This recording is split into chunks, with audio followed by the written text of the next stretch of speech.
मेरे हेमा जी के साथ रिश्ते बहुत पुराने हैं। उनके साथ ही नहीं बल्कि उनकी फैमिली के साथ, उनकी माँ, हम उन्हें अम्मा बुलाते थे, और उनकी कजिन्स, उनकी बहनें, आंट, उनके भाई, सबके साथ बहुत ही गहरे संबंध थे, रिश्ते थे। तो फिर मेरा काम शुरू हुआ, फिर ऑब्वियसली फिर मैं बिजी हो गई, लेकिन जब भी मैं हेमा जी से मिलती हूँ, उनके साथ तो खैर एज अ चाइल्ड एक्टर मैंने ड्रीम गर्ल फिल्म की, और आज तक वो ड्रीम गर्ल ही हैं, ड्रीम गर्ल ही के नाम से सब उन्हें वो पॉपुलर हैं और लोग उनको देखते हैं। वो वाकई में जो ऑन स्क्रीन ड्रीम गर्ल थी, वो आज भी ऑफ स्क्रीन ड्रीम गर्ल हैं, क्योंकि उनकी खूबसूरती का राज मैं खुद जानना चाहती हूँ, उनसे बताती नहीं वो, बट वो जिस तरह से उनका करियर ग्राफ रहा, वो बहुत ही, मैं कहूंगी, ऐसे ऊपर ऊपर ऊपर जाता रहा। क्योंकि कभी कभी कैसे होता है कि किसी भी एक्टर के लिए, किसी भी कलाकार के लिए अप्स एंड डाउन्स होते हैं, लेकिन हेमा जी, जहां तक मुझे याद है, हेमा जी ने सिर्फ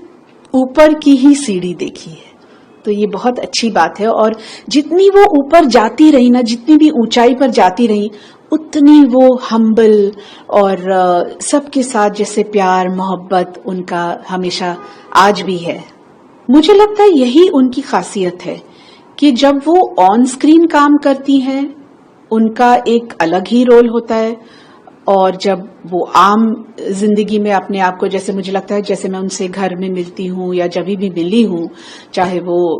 कहीं भी, तो वो एक उनका रोल अलग है, और सांसद में उनका रोल अलग है, जहां पे वो अपनी बात काफी क्या कहूंगी मैं, एक मीठी छुरी, जो शोले में उनका एक रोल था, वो अच्छे से मीठी छुरी की तौर पर वो अपनी बात सामने रखती है। तो मुझे लगता है ये उनकी खासियत, ये उनका स्टाइल है। तो हेमा जी के साथ जब मैंने ड्रीम गर्ल की, तो मुझे लगता है रोज तो नहीं, बट हफ्ते में एक बार मैं उनके घर जाती थी। उनकी माँ मुझे दूध देती थी, एक जैसे हम लोग लस्सी बनाते ना, यूं करके ग्लास ऊपर नीचे, वैसे वो दूध ऊपर यूं करके झाग आने तक वो करके फिर मुझे और मेरी बहन शिवांगी को पिलाती थी। और मुझे जैसे होता ना, मैं एडिक्ट हो गई थी।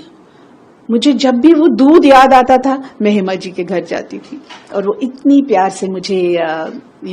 लेकर आती थी अंदर, और मुझे वो दूध पिलाती थी। और ये हेमा मालिनी जी का जो डायमंड जुबली सेलिब्रेशन होने जा रहा है, मैं बहुत एक्साइटेड हूँ, और हमारे साथ इतने लोग जुड़ गए हैं अनिरुद्ध के साथ, हमारे साथ, मतलब उससे हमारा ही शो है, जैसे सुदेश भोसले और सुरेश वाडकर, कविता कृष्णमूर्ति, शब्बीर कुमार, अनु मलिक, सुषमा श्रेष्ठा, और सुरेश वाडकर का पता नहीं मैंने नाम लिया कि नहीं, बट वो भी हैं, और अनूप जलोटा जी भी हैं, और विजेता पंडित, जिसने मेरे साथ हमने काफी कोरस में गाने गाए, तो वो भी गाने वाली है।